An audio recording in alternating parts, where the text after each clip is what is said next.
Hey guys, Austin here. I'm just gonna walk through the basics of scouting. I'm gonna start with what you need. Personally, I love a good machete. If you're on public land, you gotta get a big stick and just push everything out of your way. You know, when you run into thorns and whatnot. That's the first thing I like to have. I usually carry a backpack. I'll keep water, thermocell. I do have my range finder. If I find a good tree you want to set up from, you can range your spots from the bottom of the tree. Some binoculars in case you see something bedded down or just see anything that you want to check out. Maybe looking up into trees, seeing if they're really hot with acorns. I do bring a gun, not for shooting anybody, but if something were to happen to me, I want to be able to give people a way to find me, shooting off in the air. And then just my phone. And I wear jeans. It's about 65 today, 70 degrees, which is perfect for scouting because you can wear jeans and not sweat to death. But I'm in the state park here. Not going to say exactly where, obviously, but I want to show you this first thing here. Do you guys see this? That is a thorn bush or a thorn plant. I don't really know what they're called. I just know deer will eat them. And this one, if you look here, this thing has died because it can't take in any nutrients because it has no leaves because the deer have eaten everything. And we are right off the road here. I mean, that's the kind of stuff I think people are overlooking. There's not a track on the ground. There's not poop. I don't see any rubs. I don't see anything that would indicate that deer have been here other than that. And that's a lot. Every single plant that is edible in the area I can see right here, 15, 20 yards away, has been eaten. And that's one of the things I think a lot of people overlook. I don't know what those plants are called. I just know I hate them. They're thorns, and deer eat them. Let's keep going.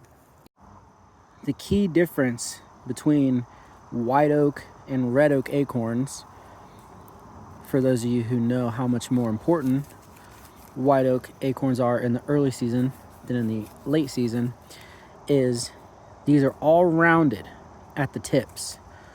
All the tips will be rounded. There will be not a single point on any of the leaves, which does indicate a white oak acorn.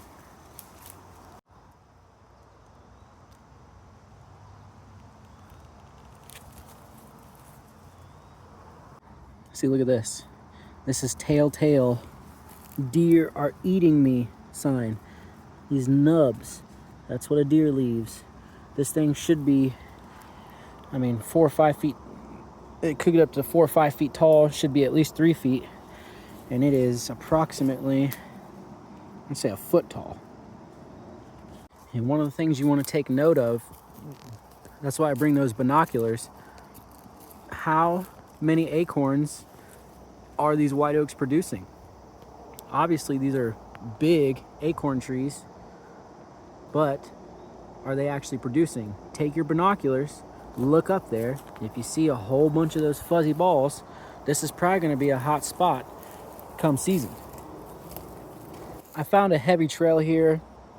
You're definitely not going to be able to see it as well as I can in person, but this is a pretty heavy trail that goes straight up through here. The one thing you can learn from looking at a trail is look which way they're going. You guys definitely can't see it, but most of these tracks are going that way. Now, there's an ag field up here. I would imagine they come off the ag field early morning, 3, 4 o'clock in the morning, and then they work through here into bedding. There's some private that way that I would imagine they use for bedding because how thick it is and no one's allowed in there. And this is public land, so that's usually how the deer roll. They get to sleep in the morning before you even enter the woods. And that tells me I ain't gonna shoot a deer here. If I get here in the morning, I'm just gonna blow them back that way. Unfortunately, this is what you want to see. Fresh poop. Deer don't poop and spots, they don't stand. I've never seen a deer poop while it was jogging, trotting, or running. That means they feel comfortable here. They'll stand here. They'll be here. Might be able to slip an arrow in one here. But now this I know you can see. Do you see the years and years, months of the treaded down tracks that they have in here? That is the kind of sign you want to find. This is the kind of sign you want to be set up on. Now, there's two reasons deer move to a place. You're going to food, going to bedding. You got to find one of the two, and you got to determine when they're going to be there based off of what kind of food or bedding it is, and then you set up.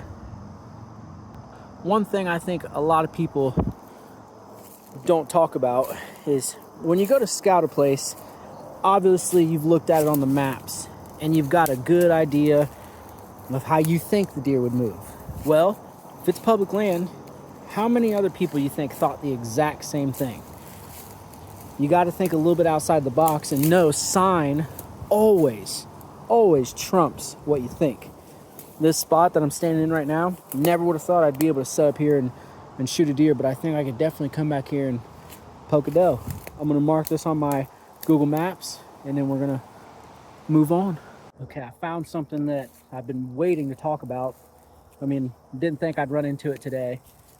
I'm standing in a patch of white oaks. These are all big white oak trees I'm standing right in the middle of. I'm right off the edge of a field. If I'm this way, right over there, I'd say about 50 yards, there's a bean field.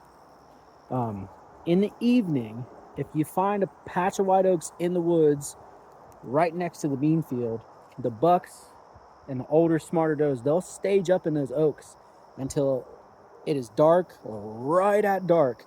They'll just sit there in those oaks and then they'll go out to the field. I shot a doe in 2021, just like that, a big old mature doe on public land. She came in and she going right towards the field and then just stopped, and that's what she was eating, and I ended up sticking her before she went out into the field. But by the time she would have got out in the field, I think I only had 2 minutes left of hunting light, and I got her just in the nick of time. But that's why, sometimes you don't want to be shooting towards, you don't want to have the spot that's right up on the field. You want to be in the woods a little bit. If you can connect that white oak patch, red oak patch, whatever it is, with a core bedding area, he probably will. If there's a buck in that area, he'll visit those acorns before he goes out to the field every time, as long as they're sweet and they're dropping. There's definitely a good crop here because there's already some dropping. I see a bunch of little green dots. Just now, as you can see, this is very pointy tips. This is a red oak. Red oaks, they don't germinate until spring, so they usually sit under the leaves and snow all winter, and then when it warms up, that's when they actually sprout. Therefore, they have a lot more tannin, which makes white oaks more desirable. So if you find a red oak, they will eat them in the early season, but if they have the choice, they will eat ag fields and white oak acorns and then save the red oaks until later. But if pressure's pushing them away from the white oaks, from the ag fields, they will feed on the red oaks. Now, one thing deer love that I don't think you guys can really see on here too well, but right now I'm in the open.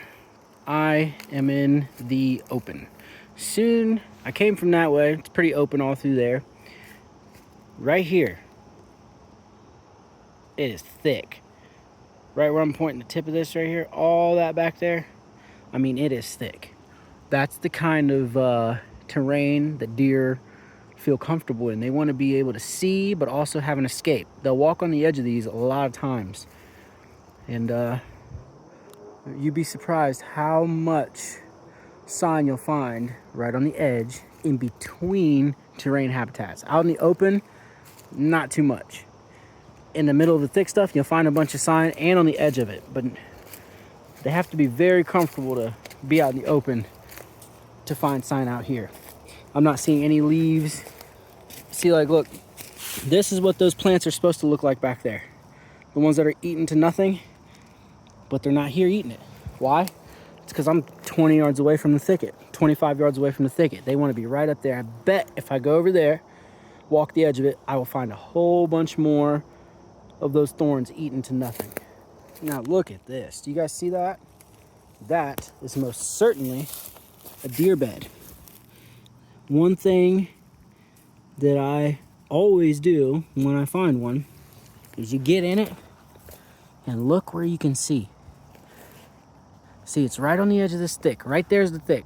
10 yards away, 15 yards away, it gets real thick.